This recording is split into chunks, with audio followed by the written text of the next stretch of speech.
Hiring the wrong mover can be a financial and emotional nightmare. You might encounter scammers who price gouge or even take your belongings hostage. Jenna Sachs tonight with how to hire the right person before they drive away with everything you own.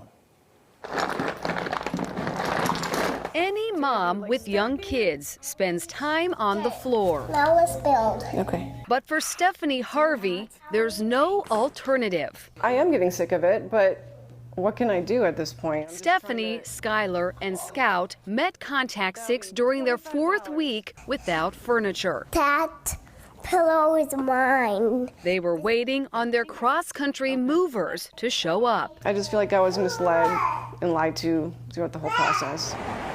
To get their belongings from California to Waukesha, Stephanie hired an interstate broker. And that broker found a carrier in Sacramento who picked up her stuff.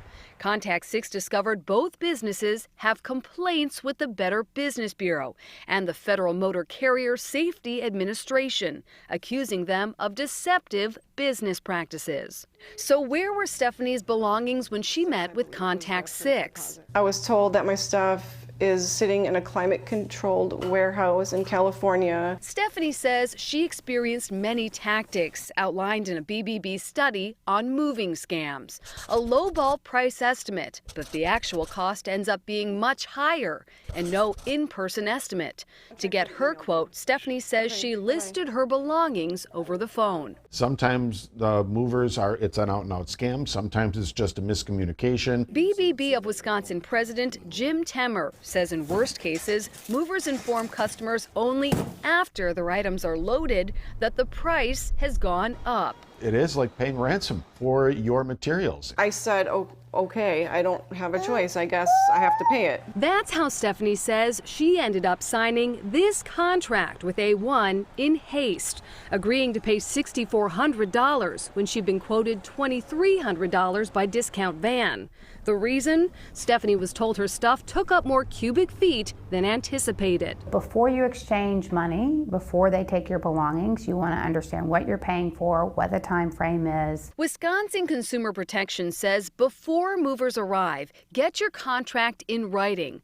Avoid companies that don't provide an address, registration number, or insurance information, and avoid verbal quotes. That will be $1,000. Stephanie expected her furniture to arrive in June, but her contract reveals standard delivery up to 30 business weekdays, which is why her truck showed up more than 1 month later. Contact 6 is here as Stephanie's items are finally unloaded.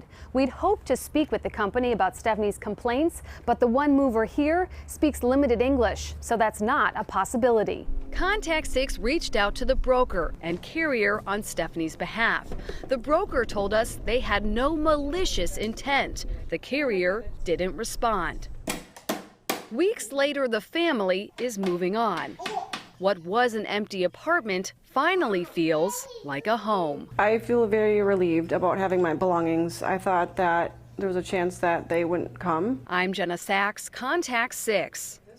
Stephanie says she was not told her cost would be based on cubic footage. Her moving broker denies that. Its manager told Contact 6 he would send documentation disputing Stephanie's claims, but they never got anything. You can learn more about your rights during a move by coming to our website, fox6now.com.